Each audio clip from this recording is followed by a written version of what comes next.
Cette année, la Creux a 25 ans, elle a été créée en 2000. Et en 25 ans, on a fait du chemin, on a défriché, ouvert le marché à la concurrence, créé le cadre de régulation, développé les énergies renouvelables.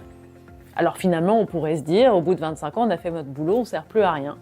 Donc on s'est posé la question autrement, qu'est-ce qu'il nous reste à faire? Et on a voulu se projeter en 2030 pour se redonner des objectifs ambitieux. Et c'est d'autant plus important que le contexte est en train de changer très fortement. On est en pleine transition écologique et énergétique. On sait qu'on a besoin de décarboner. Les enjeux géopolitiques sont de plus en plus importants. On sait qu'on a besoin de plus de souveraineté. Et bien sûr, la question du pouvoir d'achat pour les ménages et la compétitivité pour les entreprises est une préoccupation majeure. Donc face à ça, on a encore du travail, de quoi se retrousser les manches.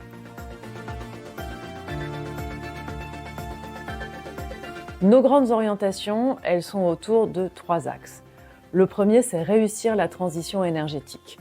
On va passer d'un système qui est très fossile et très centralisé à un système dans lequel on va aller vers beaucoup plus d'énergie décarbonée, électrique bien sûr, nucléaire et renouvelable, beaucoup de chaleur renouvelable, d'autres énergies décarbonées et aussi un système beaucoup plus décentralisé avec beaucoup plus de points de production. Et donc ça veut dire des réseaux qui doivent s'adapter et aussi s'adapter au changement climatique qui malheureusement est déjà là. Notre deuxième axe, ce sont les consommateurs. Comment est-ce que les consommateurs tirent pleinement bénéfice de cette ouverture des marchés? Ça veut dire des capacités de surveillance importantes, une capacité à sanctionner quand c'est nécessaire. Ça veut dire aussi un marché opérationnel qui génère des prix compétitifs pour les entreprises et pour les ménages, parce qu'on sait que c'est une préoccupation très importante de pouvoir d'achat et de compétitivité.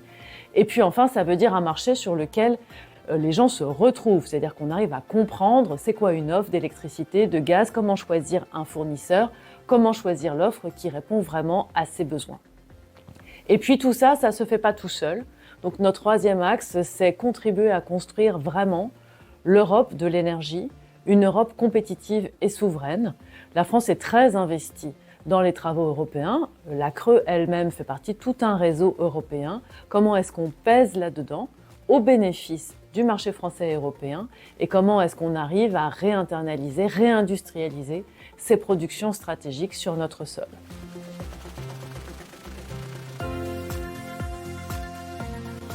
Nos orientations stratégiques, elles ont vocation à être déclinées opérationnellement, sinon ça ne sert pas à grand-chose.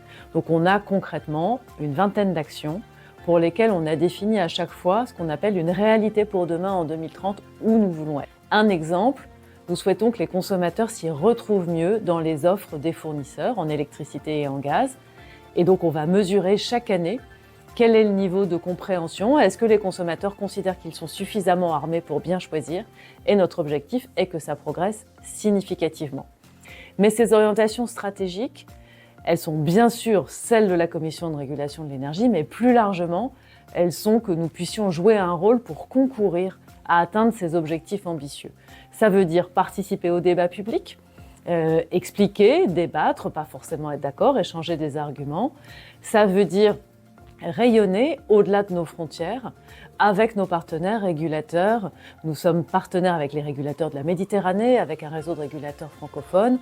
Ça veut dire jouer notre rôle dans cette équipe de France de l'énergie pour faire gagner le pays.